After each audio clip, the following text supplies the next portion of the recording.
Fête nationale suisse, double célébration à Mbouibao. La fête nationale de la Confédération suisse est celle du 61e anniversaire des relations bilatérales entre Madagascar et la Suisse ont été célébrées aujourd'hui à la résidence de Suisse à Mbouibao. L'ambassadeur helvète à Madagascar, son Excellence M. Jasper Sarot, a brossé à cette occasion un état des lieux de la coopération entre les deux pays. Les relations entre Madagascar et la Suisse sont très fortes. Elles sont très fortes d'une manière aussi qu'on arrive facilement à surmonter la période d'une pandémie aussi. Mais bien sûr, la pandémie a mis un peu toute la vie au ralenti. La pandémie a rendu les choses beaucoup plus compliquées dans le pays, ce qui a évidemment marqué aussi notre travail au quotidien. Donc on n'a peut-être pas pu faire autant qu'on aurait bien voulu, mais nos relations bilatérales, elles étaient toujours bien, on a toujours gardé le contact, on a pu faire beaucoup, notamment dans le domaine de l'aide humanitaire. On a même pu augmenter le soutien de la Suisse à Madagascar. Donc je pense qu'aujourd'hui, on a d'excellentes relations et elle va certainement se poursuivre aussi encore dans l'avenir. Les volumes des échanges sont autour de 80 millions de dollars à peu près par année.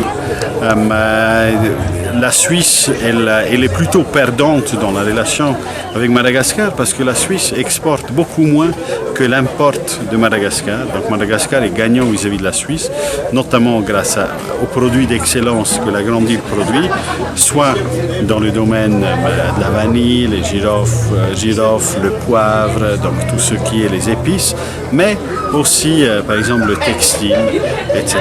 Donc Madagascar fait de bonnes affaires avec la Suisse, mais j'espère aussi que la Suisse et les investisseurs suisses dans l'avenir auraient encore plus l'occasion aussi de faire un bon commerce avec Madagascar.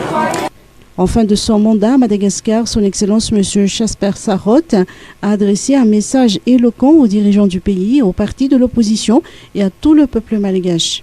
Bon, vous savez, la situation politique, elle est suite à une pandémie où la pression sociale est devenue très grande parce qu'il y a une hausse de prix, etc.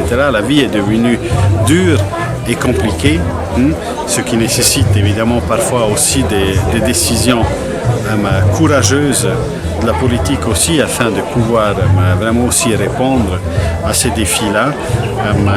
Je pense que Madagascar a le potentiel de relever ce défi qu'il y en a.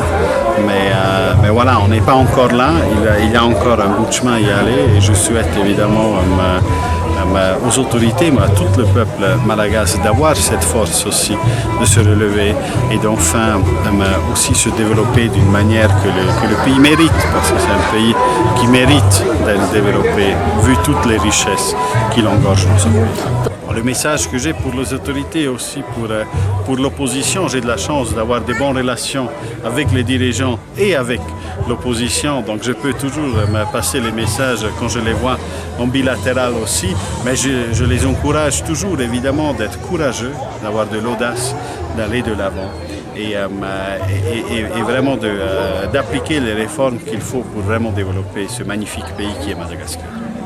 Le ministre des Affaires étrangères, Richard Radjimanjant, au nom du chef de l'État, du gouvernement et du peuple malgache, a exprimé sa gratitude à l'ambassadeur pour ses 3 années de mission bien remplies à Madagascar.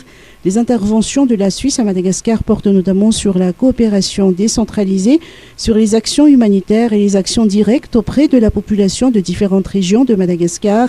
Plus d'une 60aine d'organismes suisses interviennent actuellement au pays. De nombreuses personnalités ont été présentes à cette célébration du 738e anniversaire du pacte fédéral de la Confédération suisse.